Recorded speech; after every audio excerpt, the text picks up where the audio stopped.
Hey everybody, I hope that you're doing well. And so this is our last bit of material in this chapter, okay? What we're going to do is we'll look at one last style of question that will be on the test. And it's just dealing with the graphing. It's actually dealing with combining kind of two worlds together. We already know how to graph lines. We did that a few tests ago. And so what this one is all about, this question, this section, is about graphing lines that are inequalities, linear inequalities. And so there's just a few pieces of information you need to know. One is, if it's a plane less than or greater than, we're going to use a dotted or dashed line. So we know how to graph lines. When we go to graph them, we will look and see whether it is an or equal to or whether it's not an or equal to. If it's not an or equal to, we are going to use dashed lines to draw these things. If it is an or equal to, we are going to use a solid line. Okay, y'all see the line underneath it lets us know that it's an or equal to. So we got to go with a solid line. Okay, you'll see when we do our examples. Okay, and there's one other thing. All of our inequalities have had some sort of shading to them, right? Well, when we do these, we're going to want to shade as well. So whenever we go to graph these, of course you're going to get y by itself, but it's easy to tell where we're going to shade. If you get y as less than or equal to, so we're going to shade below the line that you draw. Okay. And now you could guess if we get y is greater than, see, greater than or equal to,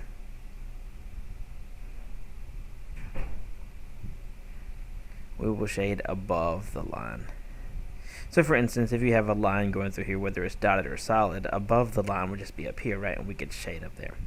Or one like this, if it's dotted, well, that's above. I meant to shade this one below. But that's above, right? I can shade this one below down here. This one, what's above the line? Down here or up here? This is above. I can shade up here. Now, this will all make sense once we do an example. Okay, so let's just jump on an example. So we're going to just have to pick the correct style of line, where we are shading, below or above, and then just graph our line and do those two things. We already know how to graph lines. Remember how we start. If you don't remember this, the starting point is to get y by itself. Start by getting y by itself. So I'm going to need to subtract 6x from both sides. Okay. And I will have 2y is less than. Now it doesn't matter which way we write this. We can go 2 minus 6x. Or you could have gone with negative 6x plus 2, but that's just a simpler, more natural way to write it. Y is not by itself yet because it has this 2 here. So let's divide all the terms by 2. And notice I'm just been carrying down my less than. So y is less than 2 divided by 2 is 1. Minus 6 divided by 2 is negative 3. And bring down the x. Okay. So I would like to get busy graphing this line. Notice that I can easily see I have a slope. That's the fastest way to graph these. In a y-intercept. Or this was, remember, b and m. So remember, this was our starting point at y equals 1 on the y-axis. Let's go to positive 1 and put a starting point. And then our slope tells us it's negative 3. And remember, that is our rise over our run. So if I would like to make that a fraction, I could put a 1 on the bottom. So I have a negative 3 over 1. So down 3. And we always run to the right. So from my starting point, I'm going to go down 1, 2, 3, and run to the right, put my point, and then I'll repeat that from this second point here to have 3 points. down 1, 2, 3 over 1. Okay, awesome. So now, is it going to be a solid or dotted line? Look at what we have here. So this is a less than. It does not have an or equal to bar underneath it. So that means that this is going to be a dotted line. Okay, so let's draw our line and let's dot it to the best of my ability, or dash it, however you want to, whatever you want to call it. Just make sure it's not solid. Okay, so that's what I meant by solid or dotted lines, is you look to see if there is an or equal to symbol. If there is not an or equal to symbol, we use dotted. So there we go. So we got that. Now we just need to shade. We need to shade this thing, okay? We're going to shade half these graphs. Now looking at this, it is y is less than. Does anybody see that? Y is less than something. This means that I'm going to want to shade below. I'm going to need to be below this red line. It's kind of hard to tell because it's pretty steep, but this is above and this is below. There's only two sides of the line. Does everybody see that? Either this side or this side, and this would be below. Okay, so let's get a highlighter or crayon or something and highlight or shade below. So these graphs are going to have a line. They will be solid or dotted, and then we will have to shade in half the graph. Now what makes this easier is to also be sure you extend your line when you draw it all the way across the grid so that you can easily see you have two sides. One's going to be shaded, one will not be. Okay? So are there any questions on that? There's no need for me to recover graphing because you already know how to graph. There's just two little facts you need. Is it going to be solid or dotted? Just look at the inequality. It tells you right off the bat, dotted. Which side do I shade? Well, it's y is less than, so I'm going to shade below the line. So that's really simple. There's really not much new here today. Okay, so now the question you'll see on the test is actually going to step this up a little bit. Actually, not really any harder, just has you do two lines at once. So what we're going to be looking at is graphing a system of linear equations. And a system of linear inequalities just means there's more than one graphed together. So we're going to graph, we're just going to give you two. We could do 3, 4, 5, 6, how many we want, but we're just going to do two. We're going to graph both of them on the same graph. And then we need to darken the overlap. So imagine this, you have two lines crossing, and this one shades, let's say this one shades this way,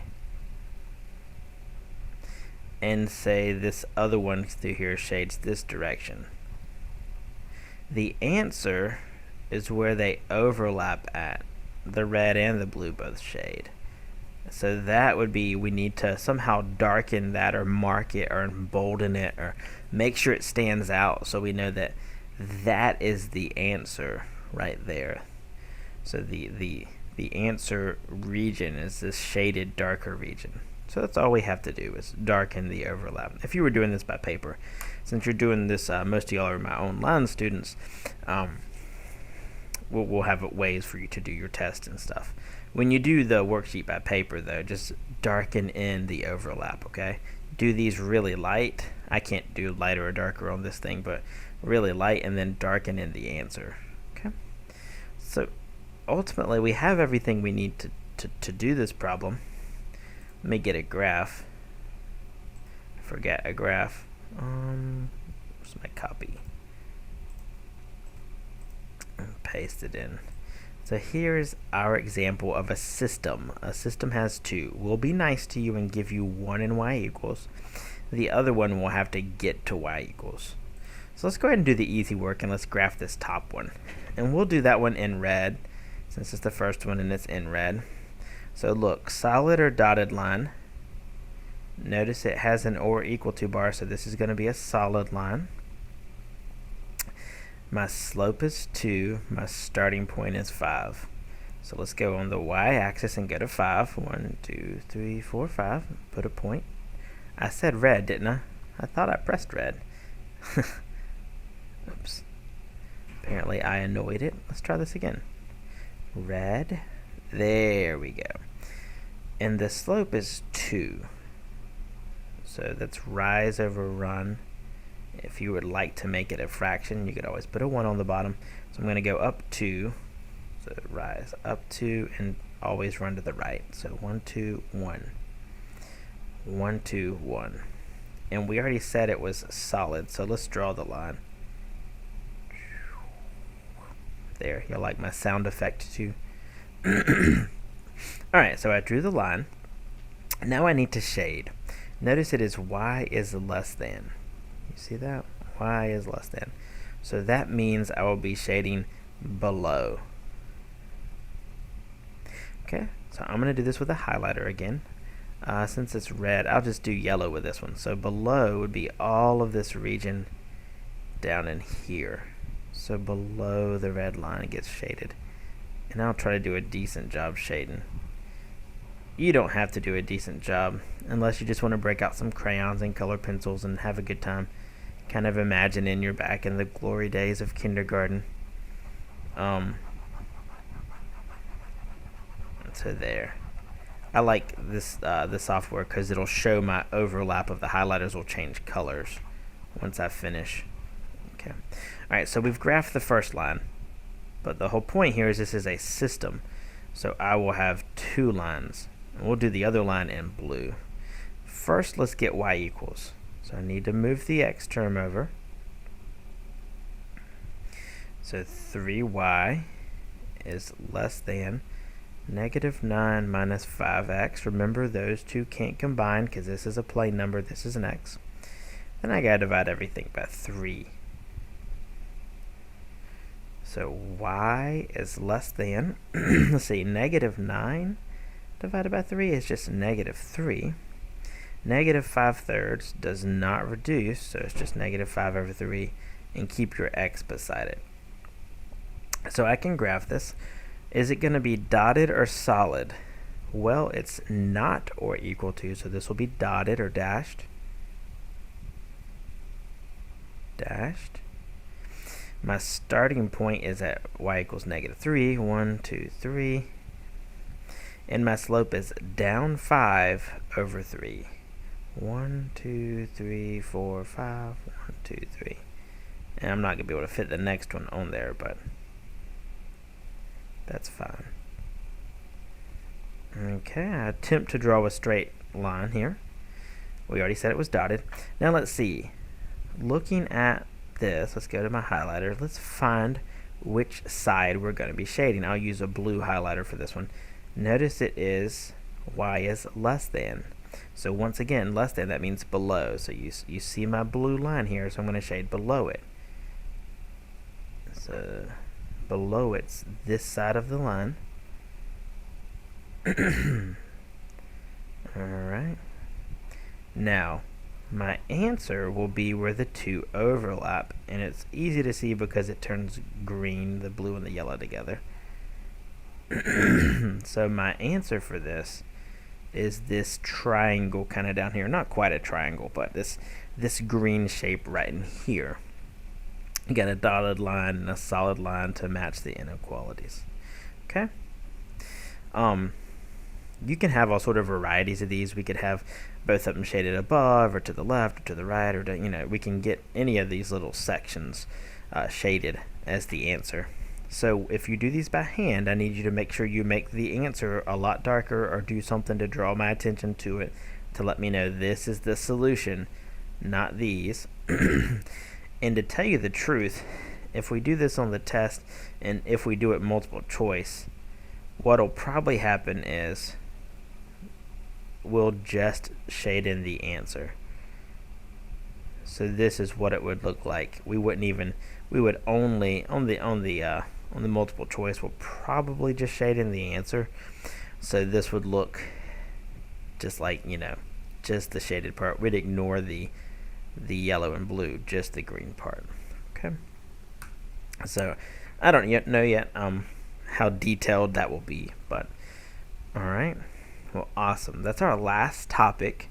Okay, so next class we're looking to test, and then that means next week we'll start our very last chapter. This is so exciting. We're forging our way towards the end. Good luck on the test. I'll see you next class.